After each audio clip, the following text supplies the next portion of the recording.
ملک کے اس صوبے کے تمام لوگوں کی حفاظت اپنی جان سے بڑھ کے کریں گے، اور اس میں اگر اپنی جان کی قربانی ہی کیوں نہ دینی پڑے، الفاظ یہی تھے۔ ہم محکمہ جنگلات، زراعت، صحت، تعلیم کے ملازم نہیں ہیں۔ ہم نے جس دن اپنا فارم بھرا تھا، جس دن ہم نے پولیس کی ملازمت اختیار کی تھی، اور اس میں بھی شامل ہوں، میں نے جس دن اپنا امتحان کا پرچہ بھرا تھا اور میں نے اس میں لکھا تھا کہ میں پولیس میں آنا چاہتا ہوں، اس دن میں قربانی کے لیے تیار تھا، میں اپنے خون بہانے کے لیے تیار تھا، میں اس ملک کے، اس وطن کے چپے چپے کی حفاظت کرنے کے لیے تیار تھا، اور مجھے اس بات کا غم نہیں تھا کہ میں اگر چلا گیا تو میرے یتیم بچوں کا کیا ہوگا، کیونکہ میں اس سارے نتائج کو سمجھتے ہوئے، جانتے ہوئے میں اس فورس کے اندر بھرتی ہوا تھا۔ یہ ایک مقدس پیشہ ہے، یہ جہاد ہے جو آپ کر رہے ہیں۔ آپ اپنے سپہ سالار کی آنکھیں نیچے کرنا چاہتے ہیں، آپ شرمندہ کرنا چاہتے ہیں، یہ پیغام فورس کو پوری کو جانا چاہیے، یہ بات آپ کی فورس کو پوری جانا چاہیے۔ آج گورنر خیبر پختونخوا غلام علی نے وزیر اعلیٰ ہاؤس کے اندر ایک تھی تو تقریب، لیکن اس کو پریس کانفرنس بنا دیا گیا، اس میں خطاب کیا، اور انہوں نے اس حوالے سے خودکش حملے کے حوالے سے کم بات کی، لیکن انہوں نے سیاست پہ زیادہ بات کی، الیکشن کے حوالے سے زیادہ بات کی، اس خط کے حوالے سے زیادہ بات کی جو انہوں نے الیکشن کمیشن کو لکھا۔ کیا کہا غلام علی نے، یہ بھی ملاحظہ فرمائیں۔ اچھا، پہلے اس پر بات کر لیتے ہیں کہ آج جو وزیر اعلیٰ ہاؤس کے اندر تقریب تھی، تو یہ نگران کابینہ کی رونمائی تھی، ایک قسم کا میڈیا کے سامنے ان کو پیش کیا جانا تھا تاکہ تعارف ہو۔ اس پوری تقریب کو گورنر حاجی غلام علی نے ہائی جیک کیا۔ کیسے ہائی جیک کیا؟ اور یہ مناظر بڑے عجیب تھے۔ جب ہم وہاں پہ گئے تو نگران وزیر اعلیٰ جو تھے اعظم خان صاحب، وہ خاموش بیٹھے رہے، انہوں نے کوئی بات نہیں کی۔ تھوڑا بہت ان کو موقع ملا بات کرنے کا، لیکن لگ یہ رہا تھا کہ گورنر حاجی غلام علی نے اس پوری تقریب کو ہائی جیک کیا ہوا تھا۔ 100 جنازے اٹھ رہے ہیں اور ہر آنکھ اشکبار ہے، دل خون کے آنسو رو رہا ہے، اور دوسری طرف کہتے ہیں کہ ہائی کورٹ میں ہم ریٹ کرتے ہیں، آپ الیکشن کی تاریخ دے دیں۔ ہم نے کندھا جنازے کو دیے ہے، وہ کہتے ہیں الیکشن کی تاریخ دے دیں۔ نام لے کے میں عمران خان صاحب سے اپیل کرتا ہوں آپ کی وساطت سے کہ گورنر خیبر پختونخوا نے خط لکھا کہ الیکشن نہیں ہو سکتی۔ اگر اتنا سفید جھوٹ قوم کے سامنے بولے، نمبر 1، اور دوسرے کہا کہ میرے دور میں کیوں دھماکے نہیں ہوتے تھے اور پولیس ٹارگیٹنگ کلنگ نہیں ہوتی تھی۔ 2022، صرف 2018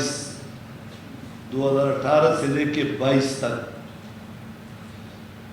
میرے محترم عمران خان صاحب 465 عملے ہوئے۔ آپ نے قومی اسمبلی سے استعفے دیے، 6 مہینے سے زیادہ عرصہ سڑکوں پہ پھر رہے تھے کہ استعفیٰ منظور کرو۔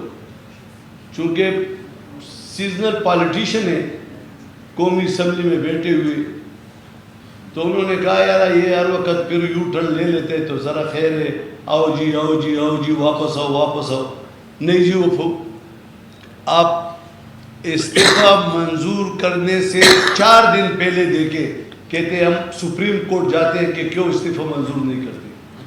بھائی ہم نے، جب تم وزیر اعظم تھے اور آپ کی یہاں حکومت تھی، یہ پورا شہر آپ نے آرا، اس پشاور کے 7 میئر میں 6 میئر شکر الحمدللہ دیگر جماعتیں جیتی۔ ریاست خطرے میں ہے، ریاست کو مشکلات ہے، ریاست کو مشکلات سے نکالنے کے لیے وہی فارمولہ اپنایا جائے جو 2013 میں آپ اسلام آباد کے سڑکوں پہ بیٹھے تھے اور اسمبلی کے توڑنے کی باتیں کر رہے تھے۔ جب اے پی ایس کا واقعہ ہوا تو اس پر سارے ایک میز میں بیٹھ گئے۔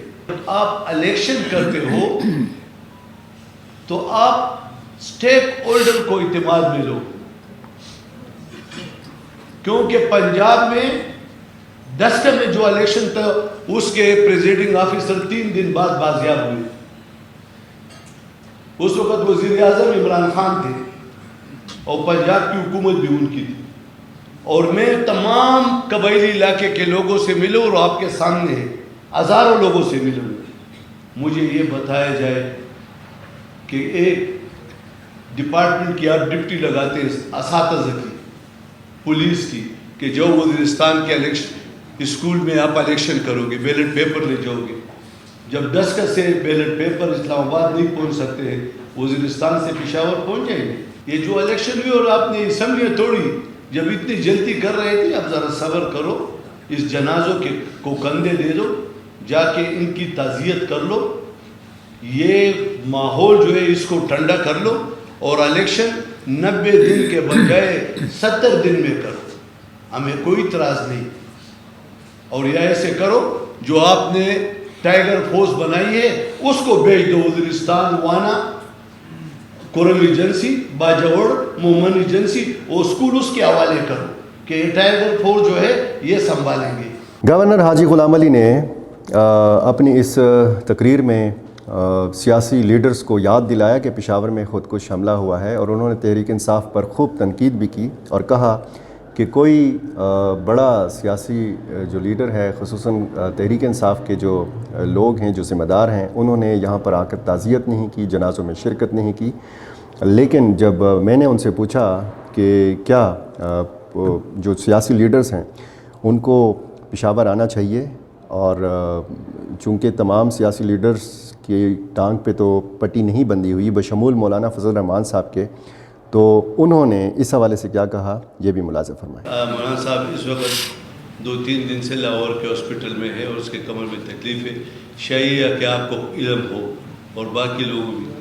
این اس وقت جب گورنر غلام علی تقریر کر رہے تھے تو پشاور پریس کلب میں سابق گورنر تحریک انصاف کے رہنما نے خطاب کیا پریس کانفرنس سے، اور انہوں نے بتایا کہ کس طریقے سے آئینی ذمہ داریوں سے راہ فرار اختیار کیا جا رہا ہے نگران کیبنٹ کی طرف سے اور گورنر حاجی غلام علی کی طرف سے. اور انہوں نے یہ بھی کہا کہ لگ یہ رہا ہے کہ نگران سیٹ اپ جو ہے یہ حاجی غلام علی چلا رہے ہیں، یا شاید اس صوبے میں غیر اعلانیہ گورنر راج نافذ کیا گیا ہے. شاہ فرمان نے کیا کہا یہ بھی سن لیجیے.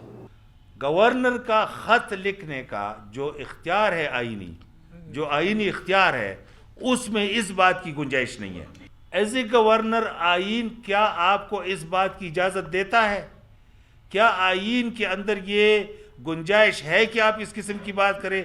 کیا آرٹیکل 105 ان کے سارے سب کلاسز کیا آپ کو اس بات کی اجازت دیتا ہے کہ آپ اس قسم کی بات کریں یا اس قسم کی مشاورت کی ایڈوائس کریں؟ جو آئین آپ کو اختیار ہی نہیں دیتا. دیکھیں یہ آپ کسی گاؤں کے جرگے میں تو نہیں بیٹھے ہوئے کہ آپ بات کریں. آپ نے تو آئین کے ساتھ چلنا ہے. آئین آپ کو بتاتا ہے کہ آپ دن بتائیں، بس ختم. آگے کیا ہوگا؟ اور ادارے موجود ہیں، الیکشن کمیشن موجود ہے، عدلیہ موجود ہے، وہ چیزوں کو دیکھ کر وہ فیصلہ کریں گے.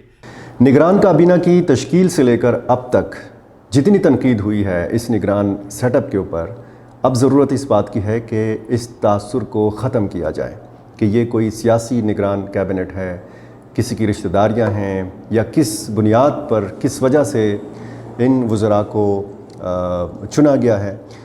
تو اگر اس قسم کی چیزیں ہوں گی تو ظاہر ہے کہ نگران سیٹ اپ پر تنقید بھی ہوگی، اور جب بھی اس صوبے میں الیکشن ہوں گے تو یہ سارے سوالات اٹھائے جائیں گے. اب بہت ساری جو ذمہ داریاں ہیں یہ نگران وزیر اعلیٰ اعظم خان پر بھی عائد ہوتی ہیں کہ انہوں نے تو کہا ہے کہ وہ غیر سیاسی آدمی ہیں، لیکن جس قسم کی چیزیں ہو رہی ہیں تو یہ نگران سیٹ اپ کے لیے بھی چیزیں یہ ٹھیک نہیں ہیں. اب اگر گورنر حاجی غلام علی نے ظاہر ہے کہ ہر جگہ پہ جا کے وہ سیاسی بات کرتے ہیں، اور میڈیا کو بھی چاہیے ہوتا ہے وہ بھی سیاسی باتیں ہی اگلواتا ہے، لیکن ضرورت اس بات کی ہے کہ جہاں پر گورنر کا آئینی کردار ہے اس پر زیادہ بات کی جائے، اور جہاں اور موقع بھی دیکھا جائے کہ کہاں پر کون سی بات کرنی ہے، کون سی بات مناسب ہے. تو یہ گورنر حاجی غلام علی کے حق میں بھی بہتر ہے، اور نگران سیٹ اپ کو بھی اب چاہیے ہے کہ وہ ضرور یہ سوچے کہ کس طریقے سے چیزیں ہو رہی ہیں۔ ایک دلچسپ کلپ آپ کو جاتے جاتے دکھاتے ہیں۔ جب یہ ساری چیزیں ہو رہی تھیں فرنٹیئر ہاؤس کے اندر، تو ایک نگران صوبائی وزیر صاحب نیند کے مزے لے رہے تھے۔ شاید نگران سیٹ اپ کے اوپر بہت زیادہ ذمہ داریاں ہیں، شاید وہ رات کو ان کی نیند نہیں پوری ہوتی، تو اس لیے ان کو نیند آ جاتی ہے دن کو۔ یہ چھوٹا سا کلپ ملاحظہ فرمائیں اور اس سے آپ اندازہ لگائیں کہ اس صوبے میں کتنا کام ہو رہا ہے۔ اور اسی کلپ کے ساتھ مجھے بھی اجازت دیجیے، اپنا ڈھیر سارا خیال رکھیے۔ اللہ حافظ۔